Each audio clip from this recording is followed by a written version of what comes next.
I wonder. Click.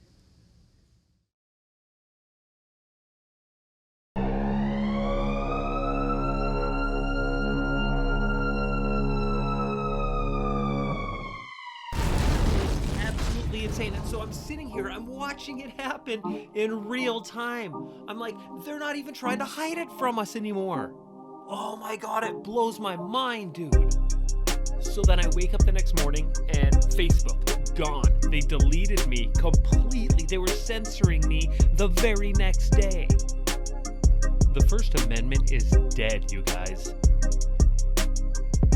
The government has the technology to spread propaganda and misinformation like we've never seen in history. This is legit the Great Reset. It's happening right now. We deserve to know what's really going on. This is the Uncensored Truth.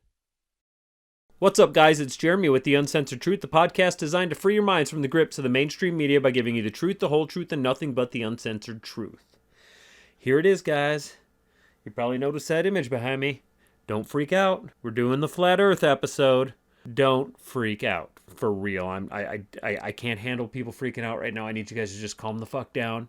I have been wanting to do an episode on Flat Earth for a long time. I actually had one done already. I don't know if you guys have seen episode 208, 209. I can't remember which one it is, but one of them have been deleted. It's just basically missing from my archives. And so I had it up. People got pissed. People hated it. It actually wasn't that good because I didn't have enough information. I don't think I did it very well.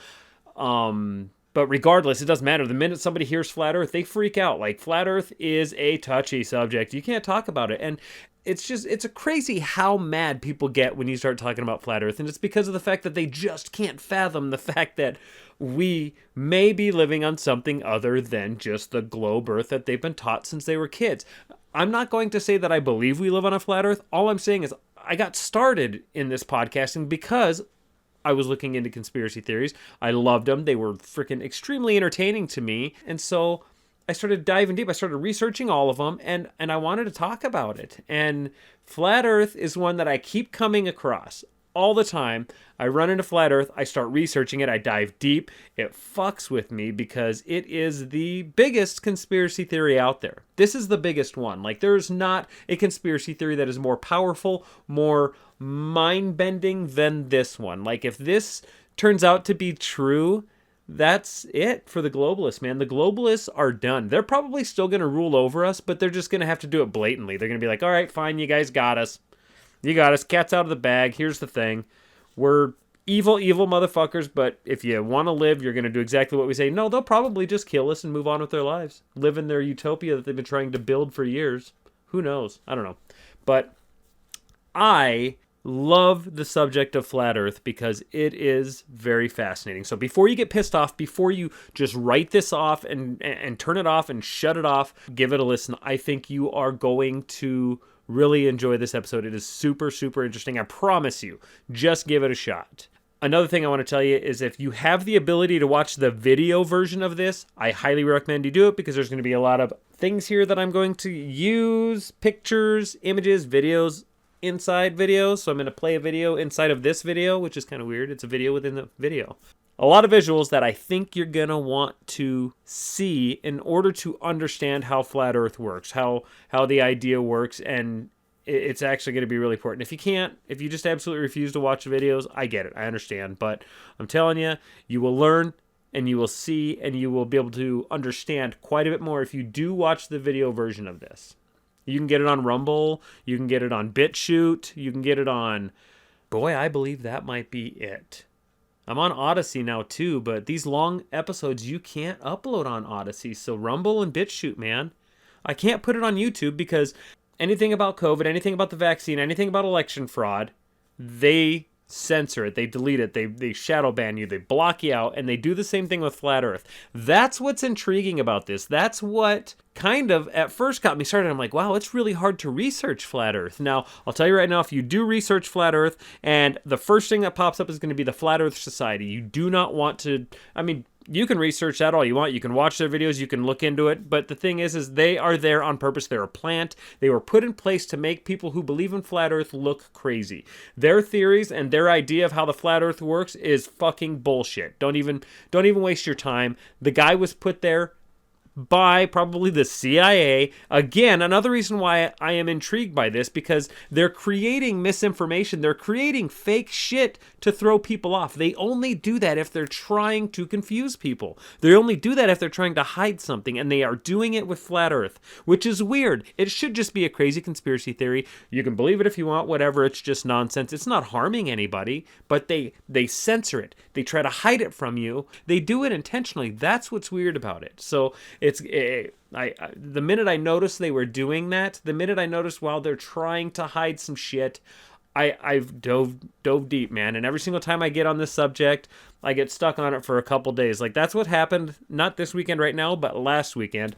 I got stuck on this flat Earth shit. I ended up running behind, didn't get my episode put out, my normal episode. I didn't get it put out in time because I was caught up in the flat Earth world. I'm a slacker. I'm a loser. I'm a flat Earth loser.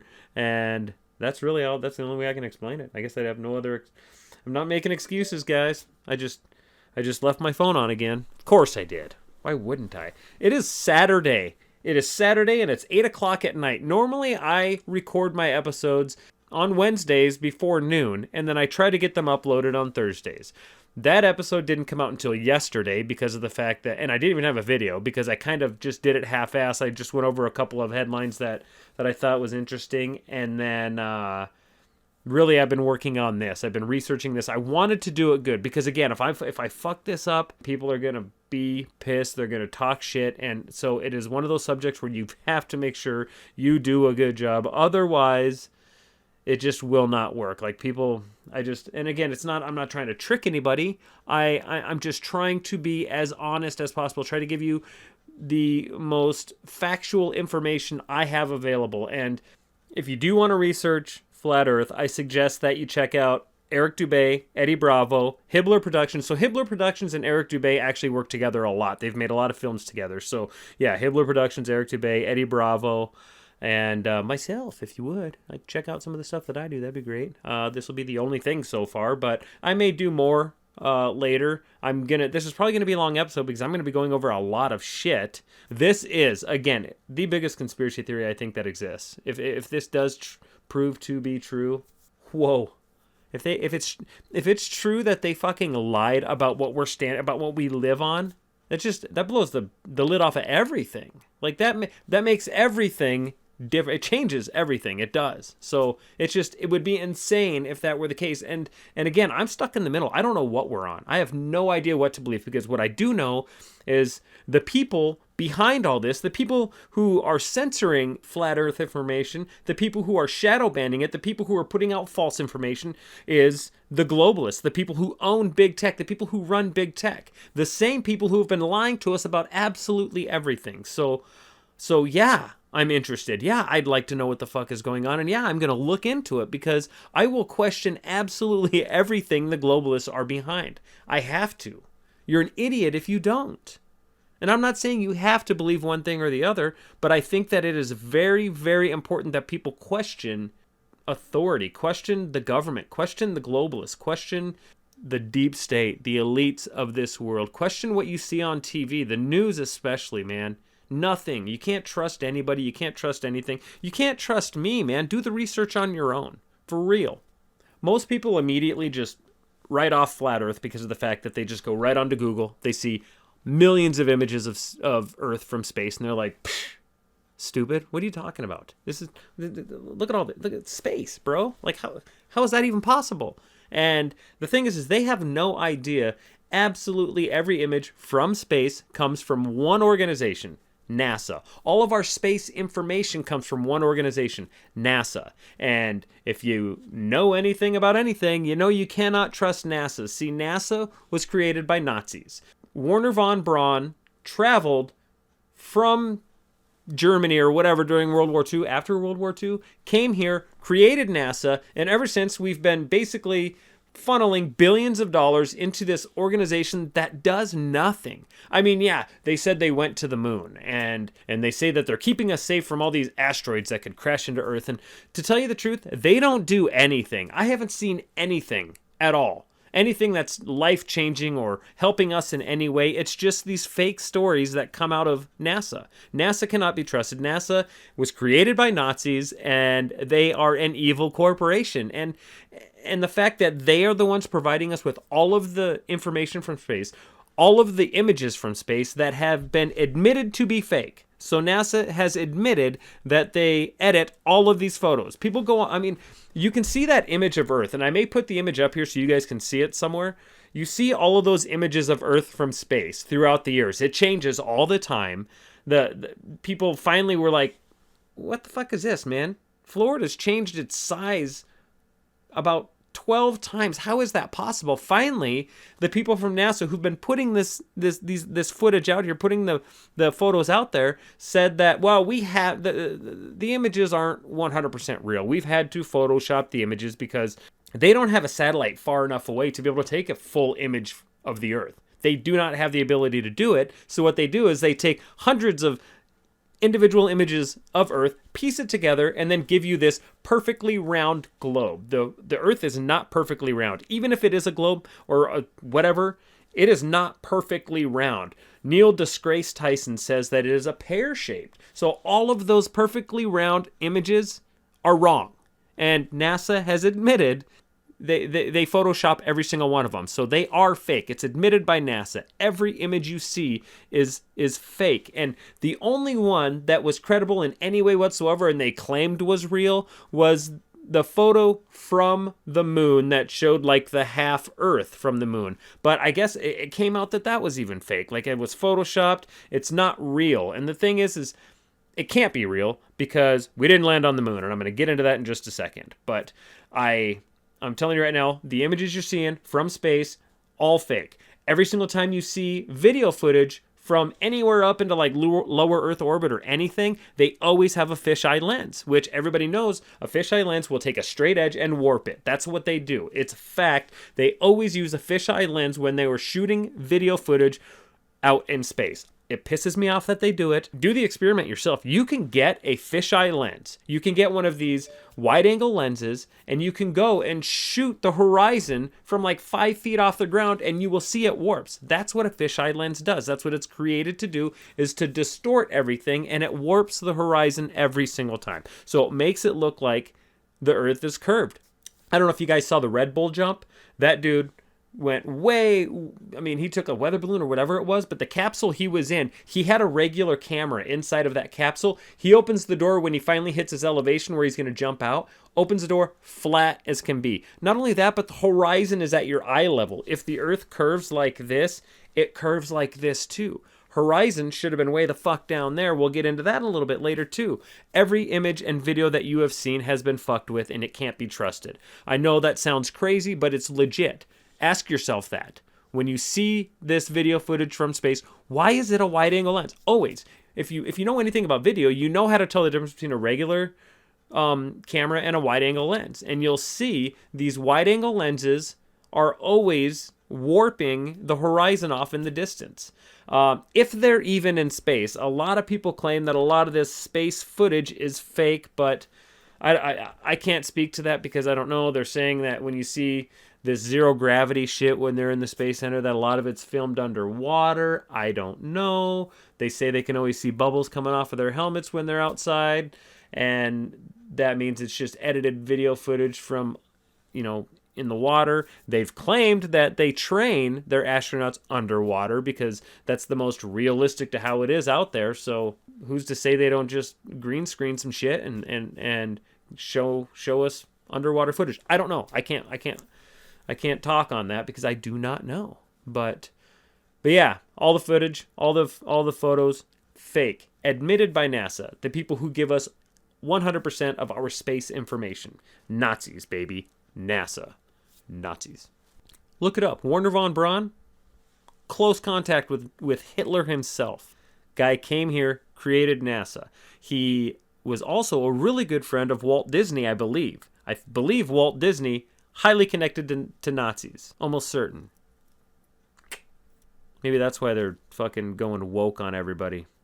50% of everything they put out is going to be LGBTQ, upside down carrot, shoelace, carpet, armrest, witch hat, sideways witch hat, I think, and then umbrella X pinky. I think I got them all right. Did I get them all? I hope so. I just didn't want to leave anybody out. I don't want to, it's inclusion.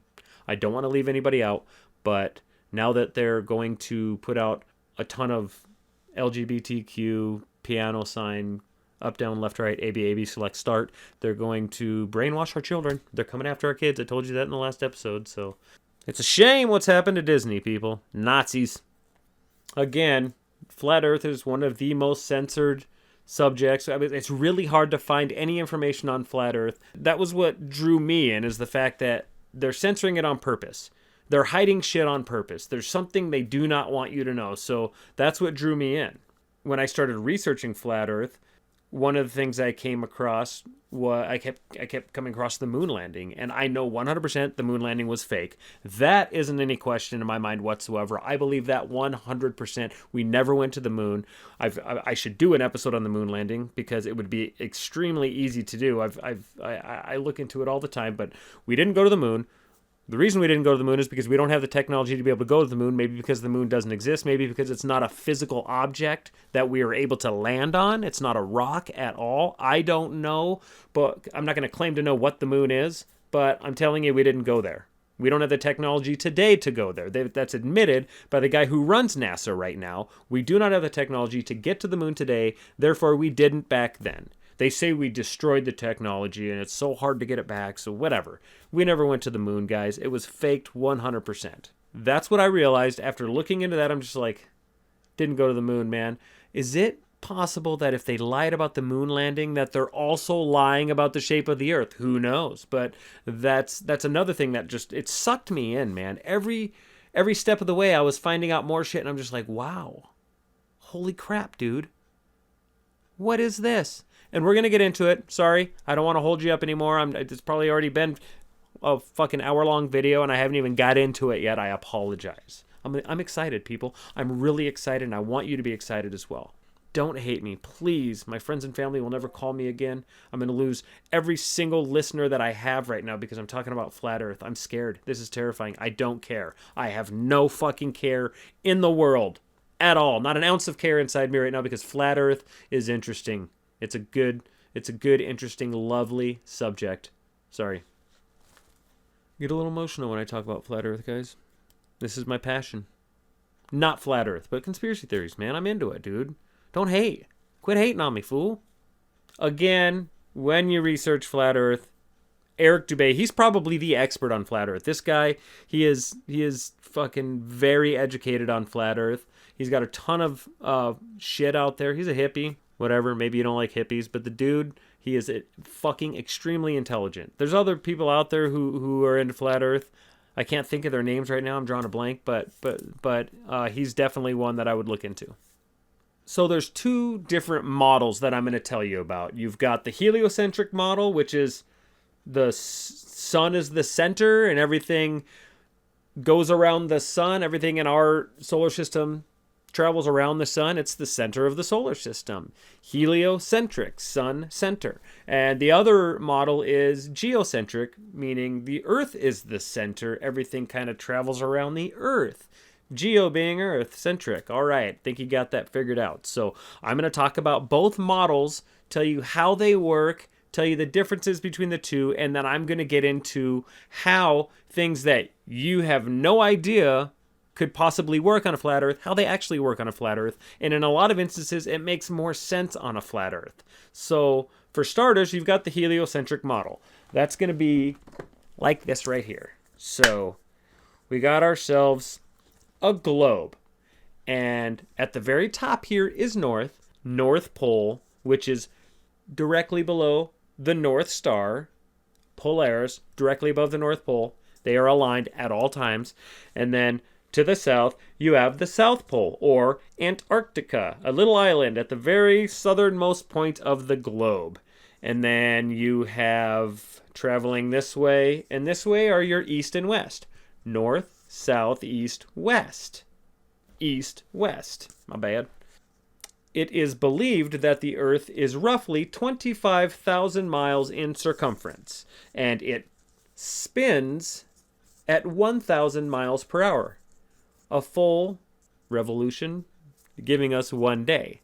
And again, because it's roughly 25,000 miles in circumference, it has to be spinning at 1,000 miles per hour. This is just regular math. Has to be spinning at roughly 1,000 miles per hour to give us a full rotation in 24 hours. So the Earth rotates, it spins at 1,000 miles per hour. It travels with the planets and the moon, travels around the sun at 66.6 thousand miles per hour. Let's say this right here is the sun. Goes around the sun as it's spinning at 1,000 miles per hour. It's going around at 66.6 thousand miles per hour. 666. Isn't that weird? And then the solar system is spiraling through the Milky Way at hundreds of thousands of miles per hour, while all of that is flying through infinite space at millions upon millions of miles per hour. That is how that works. That is what we are told, and it seems realistic. I don't see why they would lie. The Earth is so massive that it has this magic thing called gravity. That's what holds everything to this ball. The water, cars, vehicles, people. Water can bend around the ball, and it all holds itself in place while we're flying through space at millions of miles per hour because of a magic thing called gravity. I will get into the reason why I do not believe the story of gravity. I don't believe any of it whatsoever. I'll get into that. But regardless, that is your heliocentric model, people. Now it's time to get into the geocentric. And for that, I've got a paper plate. That's all I got. Sorry. We're going to put that here. The layout of this land is... Sorry for yelling. Am I yelling? I'm sorry. The layout of this land is actually going to be very, very similar to what we have on this globe, with the biggest difference being Antarctica at the bottom here. So let's just set this here. I'm going to show you how this works. Let's imagine that we poke a tiny little hole in Antarctica. There's the island of Antarctica.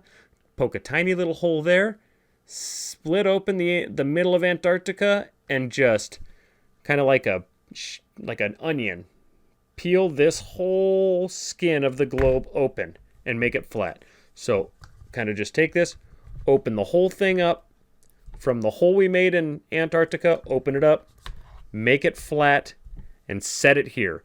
Antarctica has opened up all the way around. It is now this wall around the flat Earth. That is weird, I know. Don't weird out on me, but it actually makes a lot of sense. So this is now Antarctica, and the layout of the land, the continents and everything are all very similar. If you want to know what the flat Earth map looks like, let me show you something. Hopefully you can see this image right here. That is essentially what the flat Earth map looks like. This is a flat Earth map. So the continents and everything are all in the same spot. This right here is snow. You can see it's kind of frozen because in the center, very, very cold. On the outside, very, very cold. This, you can't see the ice wall. You can't see Antarctica on this photo, but Antarctica is all white here. It goes all the way around.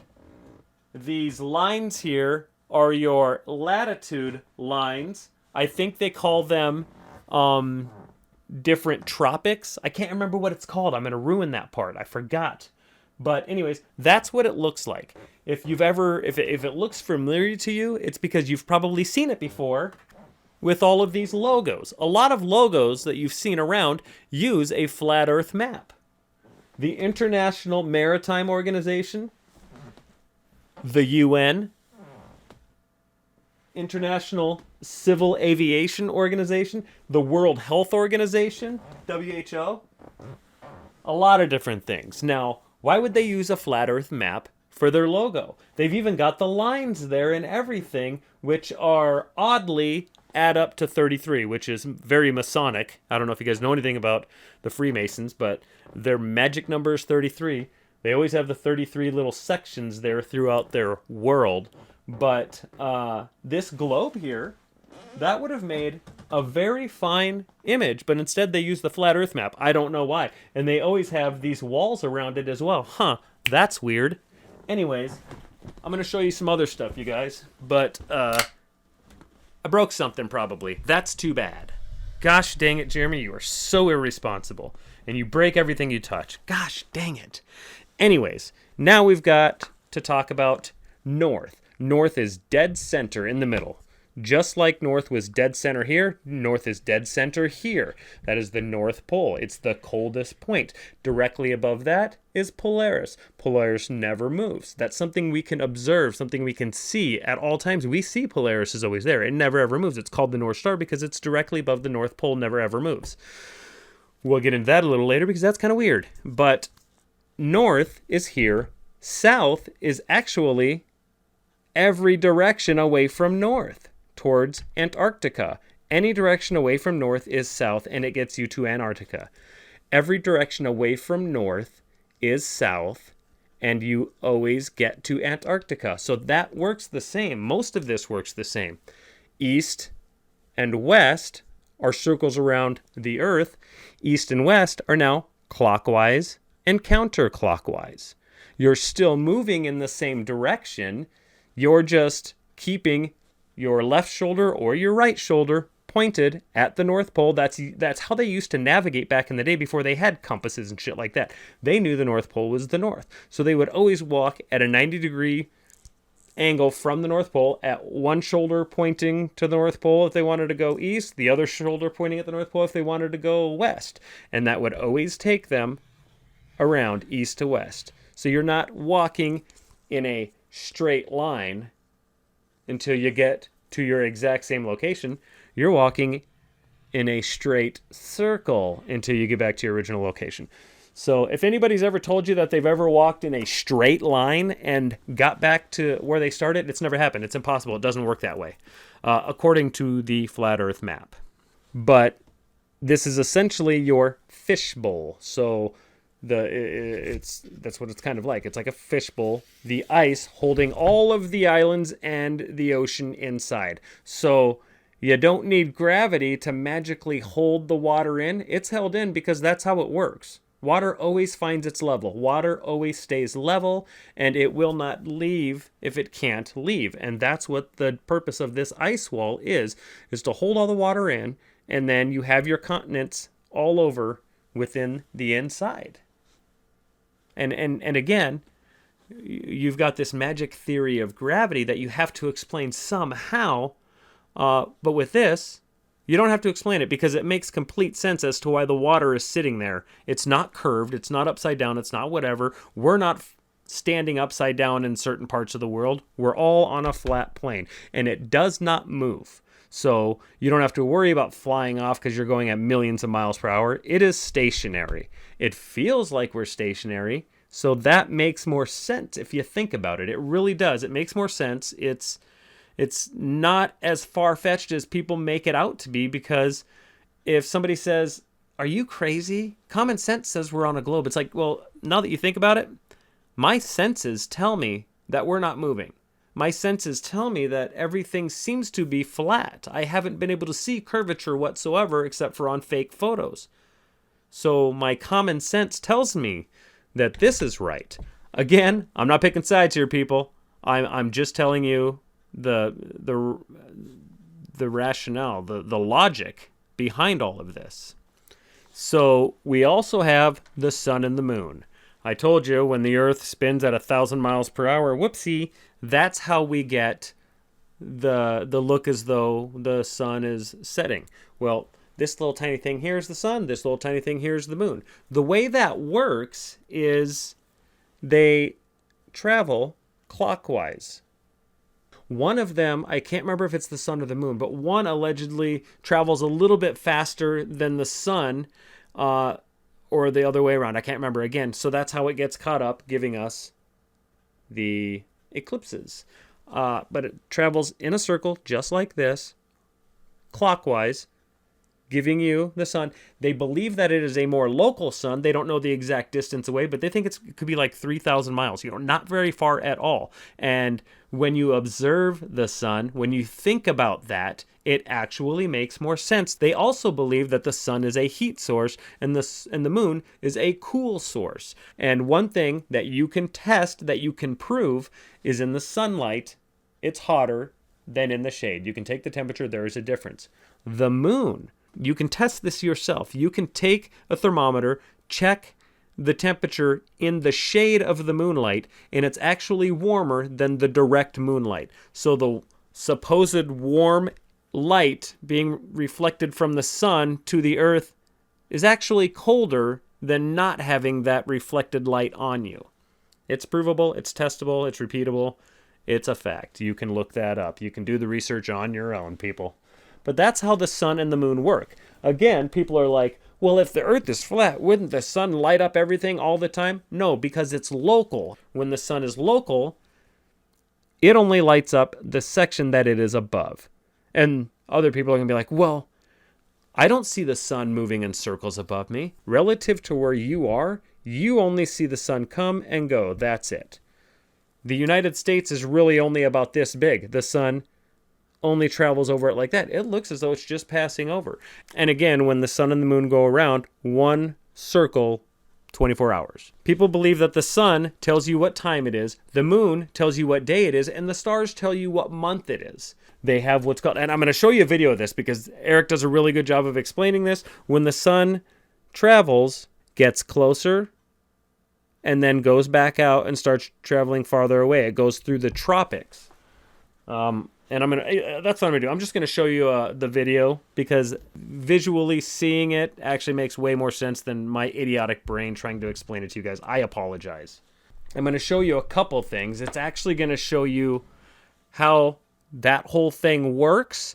I'm also going to show you images of why it looks like the sun is rising and setting, and it explains it completely. It's the perspective that you have based off of where you're from. It looks as though that's happening.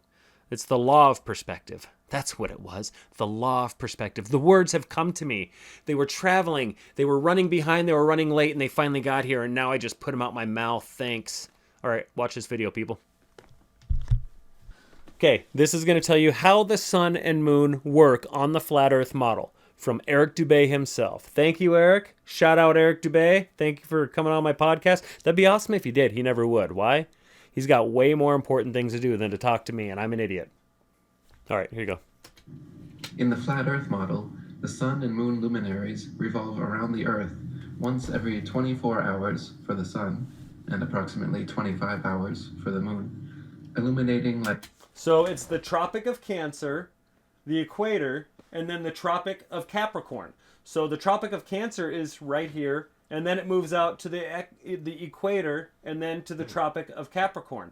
The center here is always the coldest. The outside is always the coldest because the sun never makes it all the way to the outside. It never makes it all the way to the inside. So that's why those are the two coldest places. The equator here is where the sun is most of the time. That's why all of these sections, when you look on the regular map, those are the hottest places. Those are where the deserts are. They're also the warmest places on the flat earth model. It's the same. No change there. Like spotlights, the areas over which they pass. The sun's annual journey from tropic to tropic, solstice to solstice, is what determines the length and character of days, nights, and seasons. This is why equatorial regions experience almost year-round summer and heat, while higher latitudes north and especially south experience more distinct seasons with harsh winters. The heliocentric model claims seasons change based on the ball Earth's alleged axial tilt and elliptical orbit around the sun. So again, as we are going through the different tropics, that's what's giving you your seasons. Well, we're told that the Earth has a little bit of a tilt, which I don't understand that one bit, because if the Earth tilts like this, if it does indeed wobble, how come the North Star never deviates 1 inch from our direct North Pole location? I don't understand that part. I need to look into it. But One thing we do know for a fact, the North Star does not deviate ever. Polaris is always directly above the North Pole at all times. So if this is wobbling, does that mean Polaris is wobbling as well? I don't know. But here's the thing. They believe that the sun is 93 million miles away. 93 million miles. That's an unfathomable number. I don't have my headphones on. That's why it seems weird. Unfathomable number. It's a unmeasurable number. They made it an unmeasurable number because they don't want us to measure it. We can't measure it. We just have to believe what they say, and that's it. Again, not picking sides here. I'm just telling you both stories, and one of them sounds very unbelievable, you guys. So we have this heat source 93 million miles away. The Earth tilts slightly, and that's what changes, that's what fluctuates the temperature 150 degrees. You can have it negative 50 in the Arctic, and then at the exact same time of the year, we could have it 110 degrees outside. Extreme change in with just a few thousand miles of tilting. 93 million miles away. So if we were just slightly closer, it would fry the Earth. That doesn't make it, it would be 200 degrees everywhere if we just tilted a little bit too much. That sounds insane. What does make sense, what makes more sense to me, is the heat source is closer.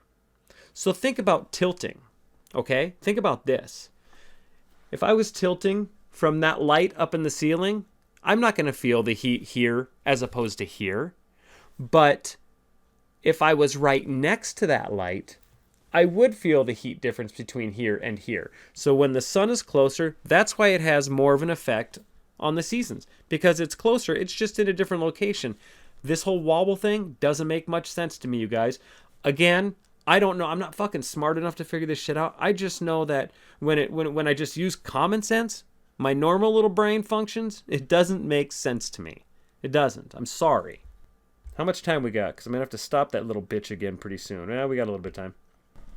So now I want to show you how the sun rising works. Like you get the effect that it's going up above you at its highest point and then goes back down. There's a reason for that. It's the law of perspective, and I'm going to show you how that works right here. The horizon's always in the middle. No matter where you're at, horizon is always at eye level. So things, clouds even, always meet the horizon. Things on the ground always go up and meet the horizon. It's not because they're getting taller. It's because they meet the horizon. The sky's not getting lower. It's because it meets the horizon, always. So these lights here that are in the street, let's assume they're on. For some reason, they took this image before the lights turned on. But let's just say this light here, all of these light poles are the exact same height. They're not getting shorter and shorter and shorter. No, when they're getting farther away, it looks as though they're getting shorter and shorter, giving you the perception that they are getting lower. That is exactly, this path is exactly what the sun does as it's getting farther away. The farthest light in a row of lamps appears the lowest, although each one has the same altitude. Bearing these phenomena in mind, it will easily be seen how the sun, although always parallel to the surface of... So he just kept the lens open when he took that image or a video or whatever. So that's the path the sun takes. It looks like it's setting, just like these lights look like they're getting lower. The Earth must appear to ascend when approaching and descend after leaving the meridian or noonday position. What can be more common than the observation that, standing at one end of a long row of lampposts, those nearest to us seem to be the highest, and those farthest away the lowest, whilst, as we move along towards the opposite end of the series, those which we approach seem to get higher, and those we are leaving behind appear to gradually become lower. It is an ordinary effect of perspective for... See, the perfect way to show how the sun sets and disappears from the bottom up is you can do an experiment. This camera is eye level. He has a coin right there. The farther away it gets, the lower it disappears from the bottom up, essentially.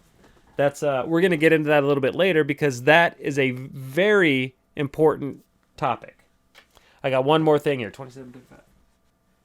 This is a video that he took showing actual footage of what looks like the sun setting, but when you zoom in with these high-powered cameras, you can always see that it's still way above the horizon.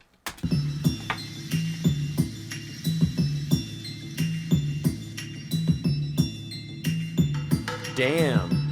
Check out that. funky. See? Way above the horizon. Way above. But when you zoom back out, it looks like it's setting as he gets farther out. See, these high-powered new cameras that are available to people is debunking a lot of the globe theory. A lot of it. It looks as though it sets as they back up. Watch this.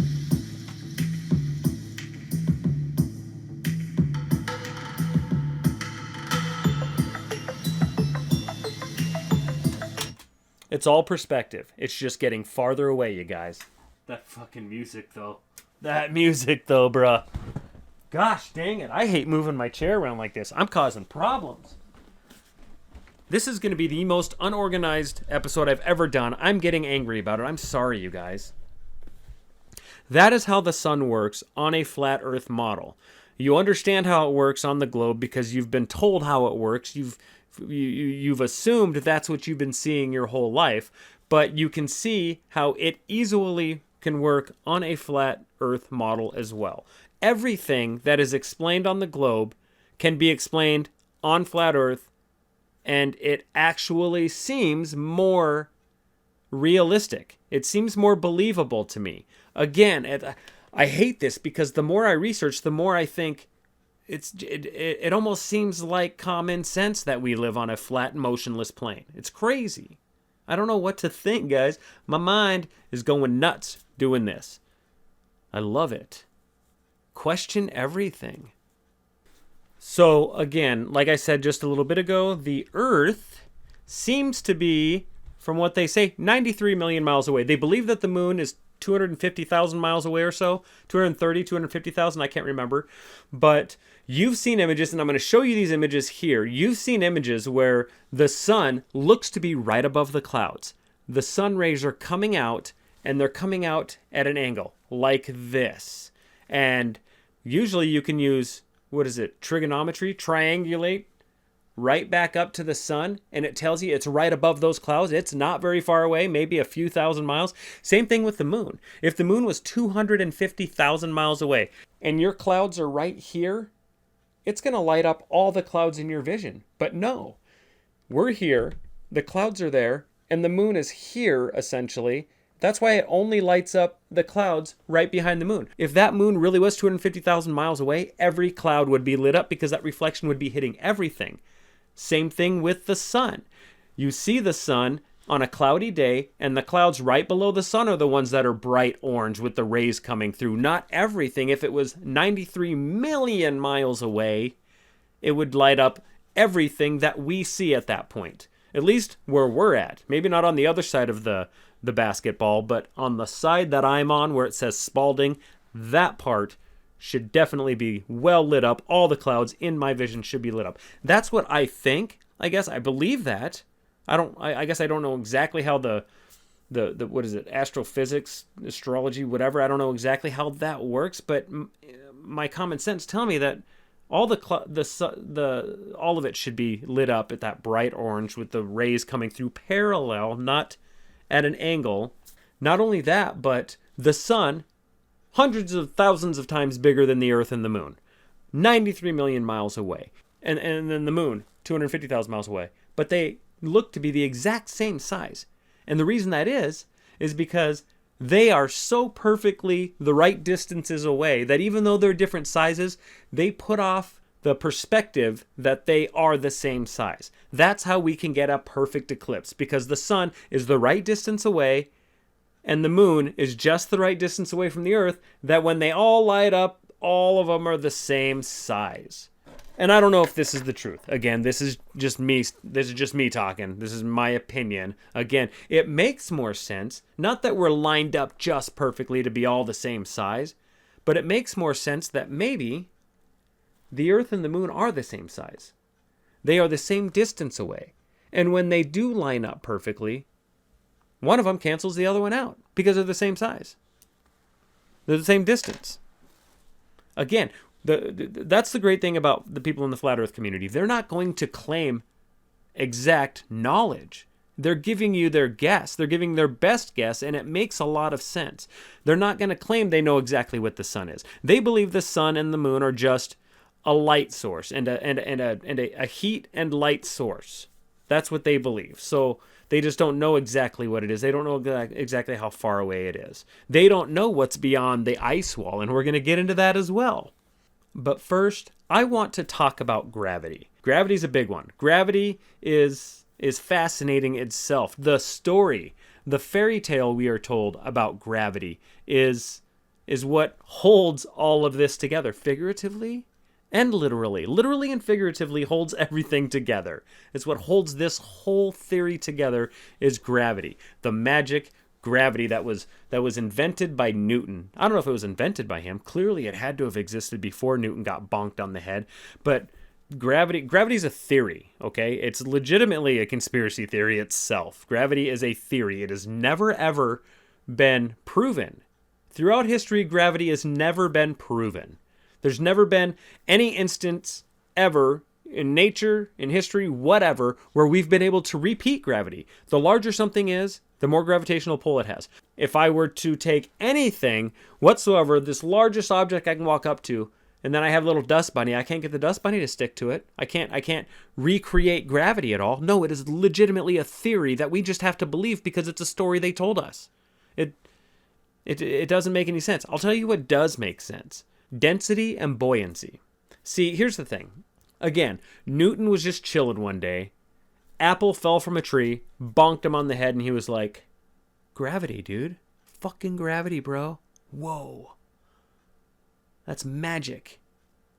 And reality is, density and buoyancy have always explained why things rise and fall.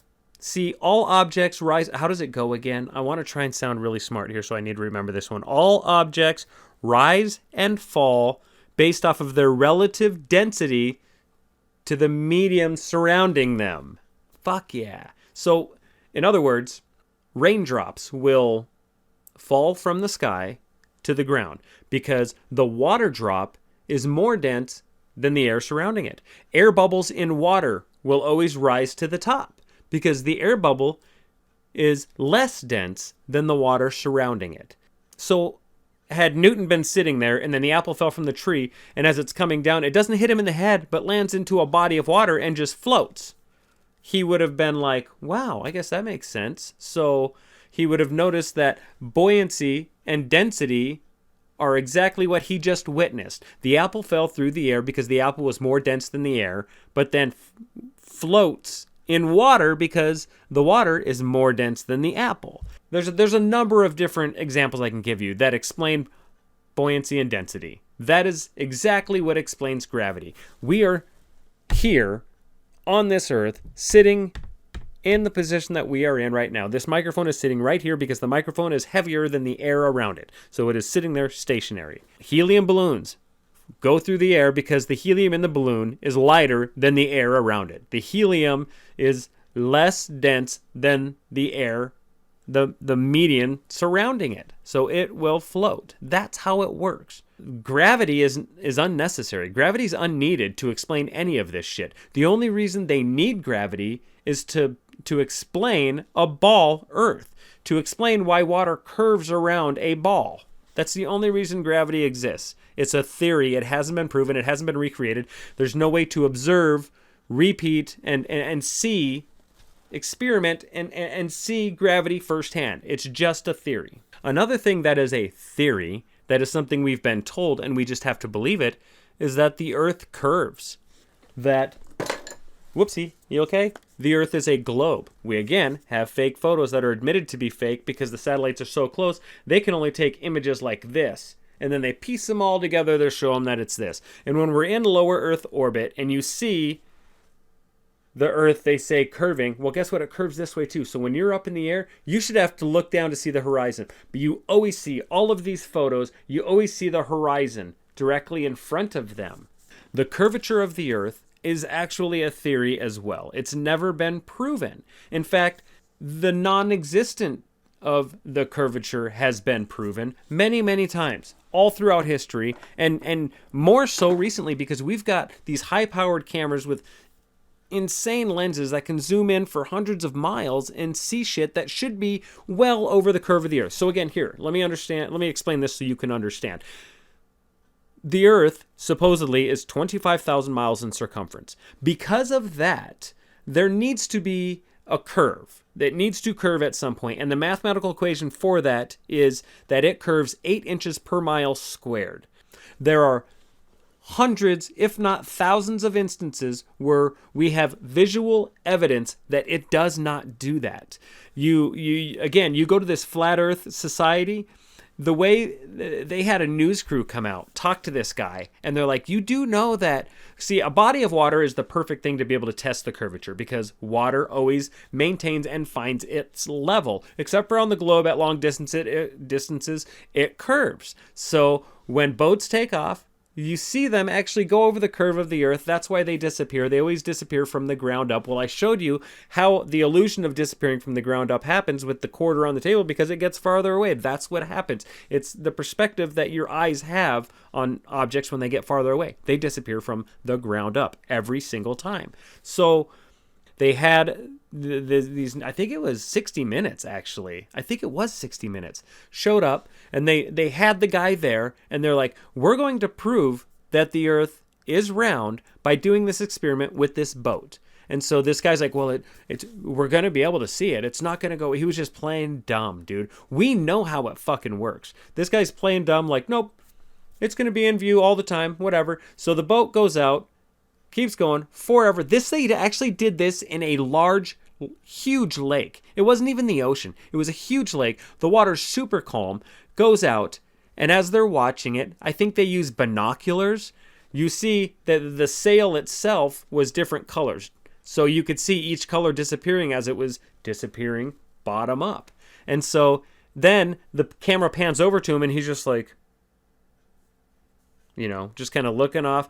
Just made him look really dumb, just stupid. And the truth is, with these P900 cameras that we have now, these lenses that can zoom way the fuck in, we can always zoom back in on any object, no matter how far away it gets. At some point, it gets so far away that we just can't do it, but there's a mathematical equation.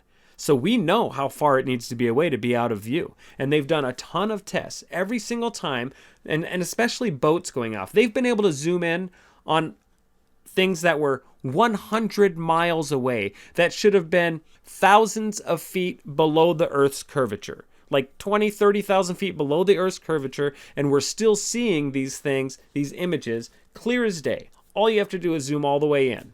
And we know that when they did this experiment on 60 Minutes, we knew all you had to do is get one of these lenses and just zoom back in. You'll see the whole boat. But he didn't do it because the goal wasn't to prove them wrong. The goal was to prove flat earthers wrong. And they did it. And that's like one of the first videos that you see when you try to research flat earth. It's that thing. And it's just like, God, this guy's a fucking idiot.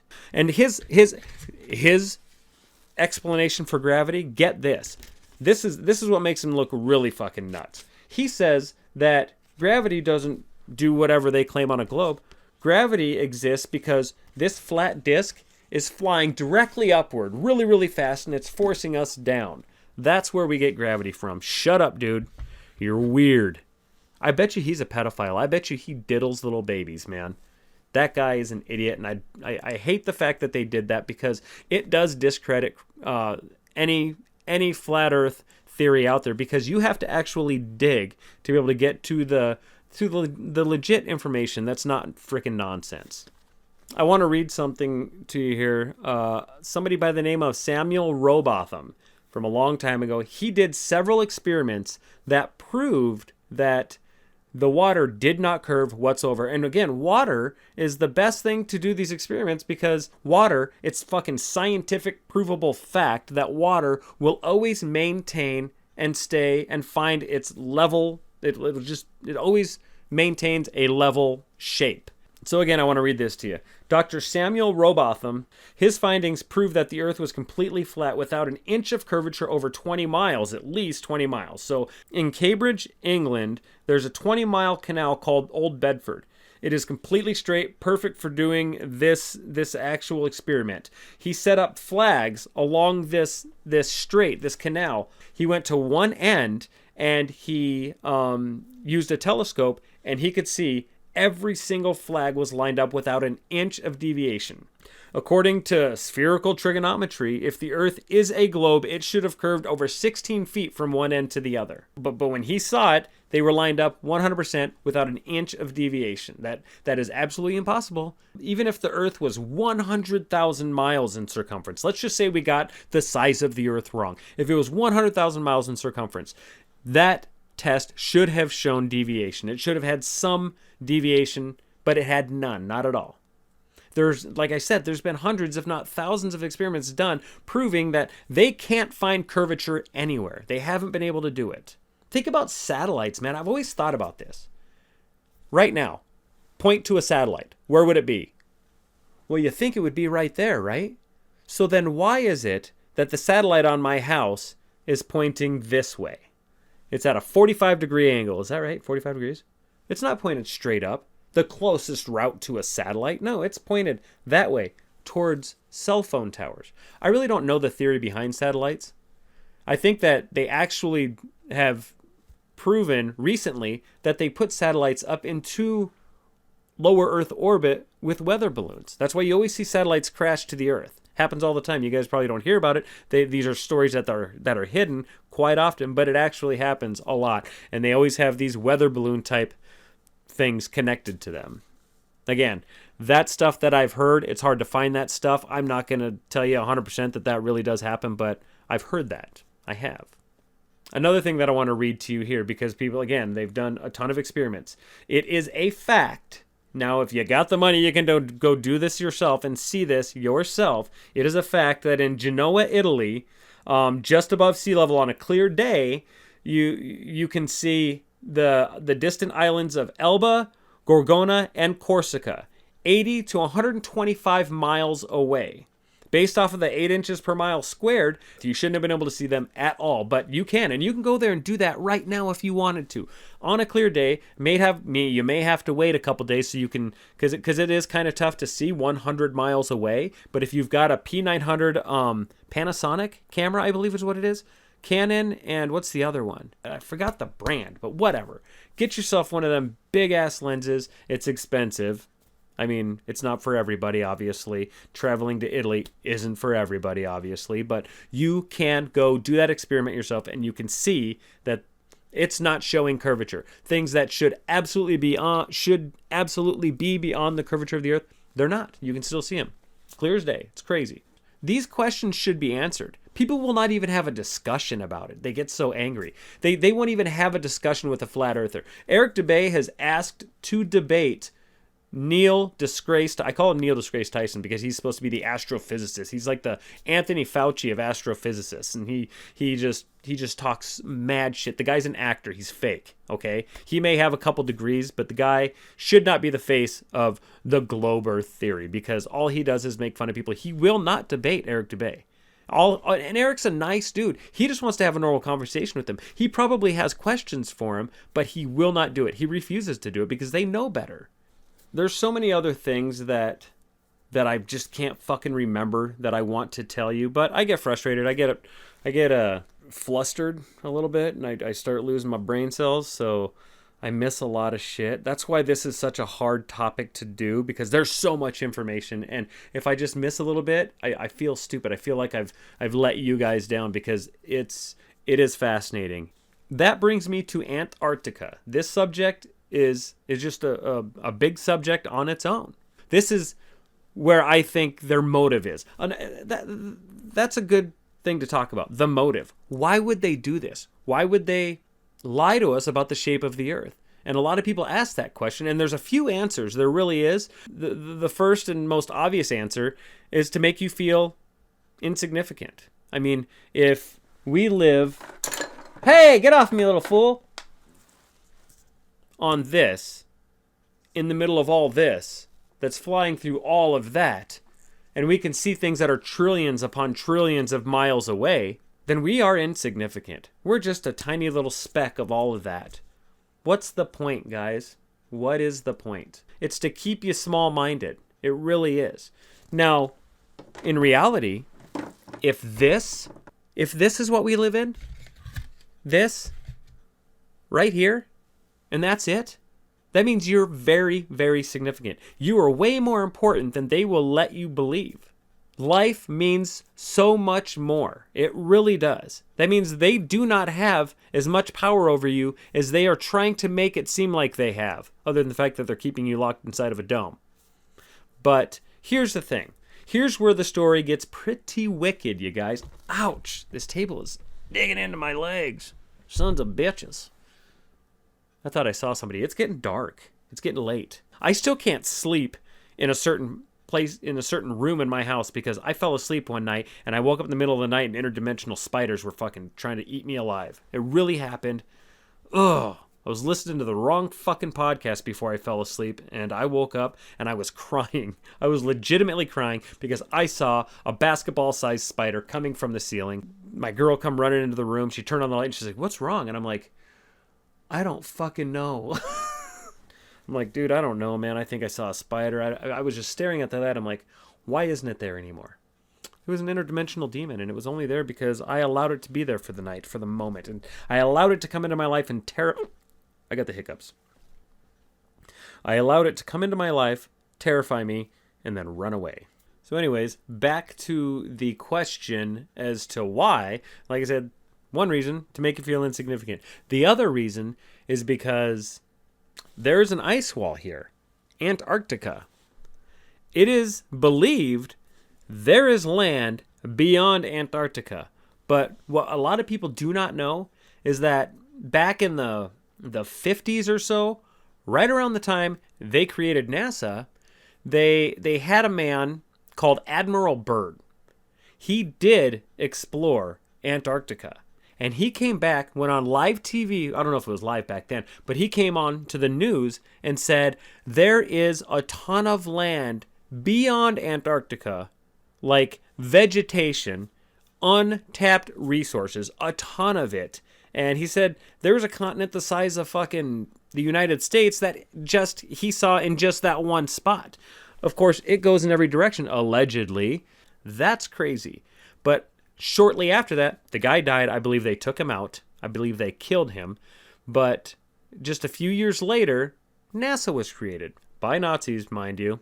NASA was created. And then shortly after NASA was created, they signed the Antarctic Treaty. I think it was like 5 or 6 countries signed this treaty, 5 or 6 nations or whatever, and then now there's as many as 50, but they signed this treaty. Doesn't allow you to explore Antarctica by yourself. You can go there and do like these charter tours or whatever, but they keep you along the coast, and that's about it. You can't go deep within Antarctica. They claim that it's not safe, but the truth is, you're not allowed to travel it at all. We cannot go there and see what's beyond it. We can't fly over it.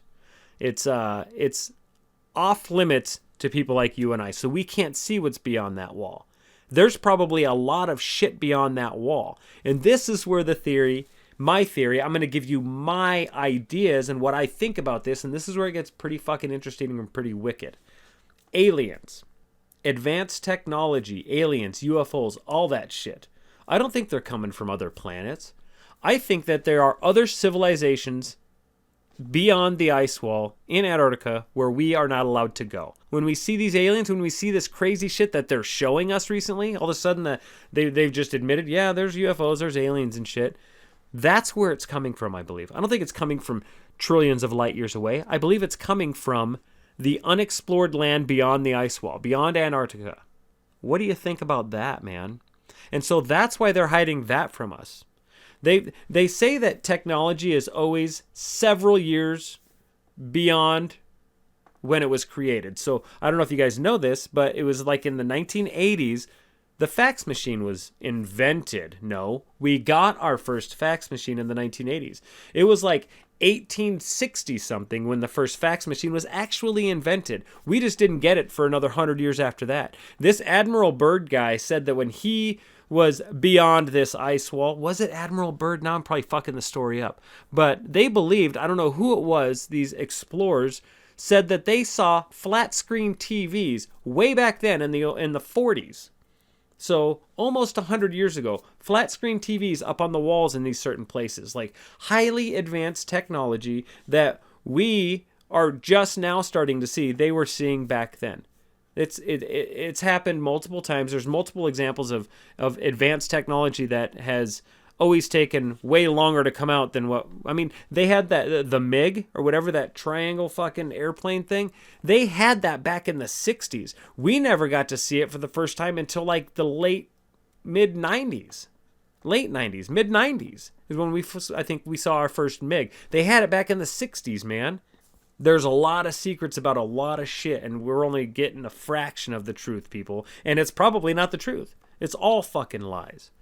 And so that's my thing. That's my thing about the whole ice wall. Like, let us explore it. I want to go there. Let us go there and explore Antarctica and let us see for ourselves. Here's one thing that we can do.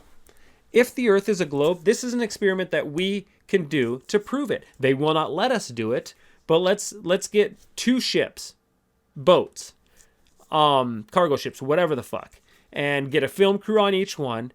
Fill them both full of flat earthers and globe earthers together, mixed up, don't separate them. And let's start at one point of Antarctica and another point facing 2 opposite directions and just navigate it. Navigate around. Document it all. Film all of it. And my guess is it's going to take you about a year to go all the way around, because I think you're going around this way. You're going around the whole freaking globe. Maybe it won't take a year. That seems like a long time. But do that. And you know what? It could prove to be exactly like they say. And I wouldn't be surprised. I just don't believe it. Not only that, let us equip ourselves adequately and let us go beyond the ice wall. Let us go beyond Antarctica.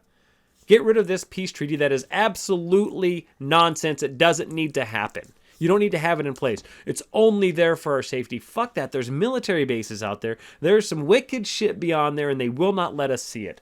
That is frustrating, you guys. Everything is done in the name of safety. Everything's done in the name of the military. Fucking Russia, all of those people, dude. We're being lied to by fucking Nazis. Domestic Nazis. Flights. Like I said, it is a fact that airplane flight logs, or whatever they are, their manuals, they tell the pilots, we need you to fly as if you are on a flat, motionless plane. If the Earth was curved 8 inches per mile squared and we were on an airplane flying at roughly 500 miles per hour, the plane would have to dip its nose every few seconds, thousands of miles. Or not thousands of miles, sorry, thousands of feet. See, I'm getting weird, guys. I'm starting to make some shit up. But every few seconds, the pilot would have to continue dipping its nose thousands of feet so it doesn't fly straight off into space. See what I'm saying? It would have to dip its nose thousands of feet every few seconds. If it's going 500 miles per hour, that's just math, man. But it doesn't happen. It doesn't happen. We do not feel that in an airplane. Do you know why? Because they're told to fly as if there is no curvature. Here's something that NASA could do. I mean, there's so many things they could allow us to do that will prove this. Let us navigate Antarctica. Let us go through Antarctica and see what's there. Let us circumnavigate Antarctica with 2 different ships and see what happens. How about this? With your billions of dollars that we give you every single year, NASA, let us see one of your high-powered cameras up in space. Take video of the Earth. Zoom in and show me an airplane flying upside down at the bottom of the Earth. Show me a car driving in Australia upside down. Show me somebody swimming in the ocean upside down. Show me a boat upside down in the ocean. Show me any of that. That would be a viral video. They can't do it. It's impossible. There's no way to do it because they can't do it. Just show that image. That would be a viral image. It would get billions of views because it would be insane if you just think about it. They can't do it. They cannot do it. Why is that? It's frustrating. Like, there's so many things, so many questions that I have that I want answered. And the only reason I want them answered is so that I can believe, so that I just know. But they're questions that cannot be answered. The globe is a theory with so many holes and so many unanswered questions. But here's the thing. They say the questions are answered. They just tell you what to believe, and you're supposed to just believe it. But it's very unbelievable when you actually think about it. When you critically think about all the information we've been given by NASA. Since the day we walked into a school, we've seen a globe. They've been indoctrinating us forever. This theory is not very old. The globe theory, it's 100 years old, maybe even less. It wasn't until 100 years ago that the first globe started showing up in the classrooms. People, for the longest time, believed that the Earth was flat. That's probably why a lot of our logos are of a flat Earth. Still, I'm not going to make up my mind. I'm not going to say unequivocally we live on a flat Earth. I'm going to tell you that I think that makes more sense. There's evidence that we live on a flat Earth. There is zero evidence that we live on a globe, except for the fake shit that they put out, that they've admitted is fake. Don't you think that's nuts? That is crazy. That's what we're putting our faith in. People believe without a shadow of a doubt that we live on a globe, and the only reason that is because of the cartoons that NASA has put all over the internet. That's nuts. The moon landing was fake. I'm going to have an episode on that because that's extremely interesting itself. And all of this shit, just complete nonsense, you guys. And it's relevant. It's relevant to what's going on right now. The same people that are lying about this, if it is indeed a lie, the same people are the ones that are putting on this COVID movie we've been watching for the last couple of years. Russia, Ukraine, all of it, it's run by the exact same people. There is a plan in place. The NWO, the Great Reset, Build Back Better, everything that has happened, at least for the last 10 years, has happened intentionally, and it's the same motherfuckers that are doing it. The people that are telling us what shape the Earth is. The people who are telling us, you are idiots for thinking it's flat. And the people who are putting fake information out there just in case we do want to research flat Earth. Don't you think that's crazy? If I'm going to believe one thing or the other when it comes to the shape of the Earth, then I just want questions answered. Questions that should be very easy to answer, and the information should just be common knowledge. It should be fact. These are some questions that I have. Why is it that it is a scientific fact, not a theory, but a scientific fact, that bodies of water always find and seek their level? They maintain their level. Always. Why is it that gravity can't be proven? That's a question I have. Prove gravity to me. Show it to me on a smaller scale. Just somehow. It is a theory. It's just something we're told to believe. Why is it that we can see objects 100 miles away that should be well beyond the curvature of the Earth, if the Earth is indeed 25,000 miles in circumference, which that's information that we're getting from NASA, you guys, the people we're supposed to believe. So if their theory about this globe Earth is correct, then it means it's 25,000 miles in circumference. Mathematically, when we have a 24-hour day cycle, it would have to be 25,000 miles in circumference. It would have to be traveling at 1,000 miles per hour or spinning at 1,000 miles per hour. So if that's the case, why can we zoom in on boats, land masses, cities, complete fucking cities that are hundreds of miles away, that should be thousands upon thousands of feet beyond the Earth's curvature? How come we can always zoom in on them? Why is that? We shouldn't be able to. Why? That's a question I want answered. Why is it that the horizon is always completely flat and level, 360 degrees around the observer? No matter how high we get, you always see the horizon at eye level, and it's completely flat all the way around. Unless, of course, you're observing through a fisheye lens, which is bullshit. I hate the fact that they do it. And again, look at that look at that shit every single time. Always a fisheye lens. I'm going to show you something, because even in a hot air balloon or in one of these weather balloons or whatever, the NASA space jump that this guy did, he was way the fuck up there. He was almost in lower Earth orbit, you guys. I don't know how high that is, but he was fucking way high. It was black. He was in the black of space almost when he decided to do this jump. It was the world record for the highest skydive. And so I'm going to show you an image here of what it should have looked like when he was up there. The horizon, if it does indeed curve this way, it should curve this way too. So the higher you get, you should have to look down to see the horizon, not right here. And let me show you what it looks like in reality compared to what it should look like. Here we go. Hopefully you guys can see this video. I hope you can. That the horizon always rises to the eye level of the observer as altitude. That's what it should look like. It always looks like this. The horizon is always in the center. But here, you really, realistically, you should have to look down to see it. Altitude is gained, so you never have to look down to see it.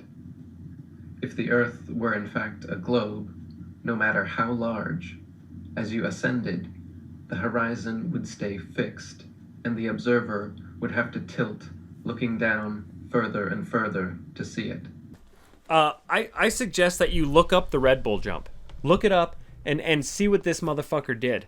You can see what's going on. You can see the fact that he's using a fisheye lens, which is suspect on its own, but whatever. Just, you do what you want, that's fine. But I'm telling you right now, I don't believe a bit of it because of the fact that they're fraudulent. Like, they know that we mention that. They know we talk about that. Why not stop using fisheye lenses? Stop using these wide-angle lenses. Put regular cameras, high-definition 4K, 8K cameras with regular lenses. Put them on all this shit that you're putting out there, and let us see what it looks like then. It's because they can't. I believe it's because they can't.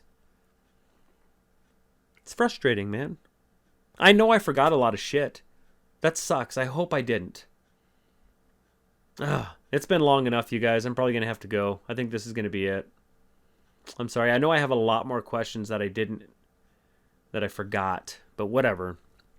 I hope this didn't suck. I really hope that you guys found this entertaining. If you did, that's awesome. Subscribe, do whatever. I don't know. Leave a message on the video. Since you're actually watching the video this time, if you guys are watching it, leave a comment. Ask me some questions. I can look the shit up and I can research stuff for you guys, whatever. Tell me what you thought. I don't know if these episodes that I've been putting out are dog shit trash or what, because I don't get any feedback. I don't. And I am curious as to, can I do better? Probably. I know I can do better. But what do you guys think? I'd like to know what you think. For real, man. Leave a comment. Do something. Just give me some feedback. I'm interested. I want to know. All right. That's all I got. Thank you for watching this fucking soon-to-be shunned, shadow banned, censored episode. And until the next time, keep your eyes open because there's some shit going on. See ya.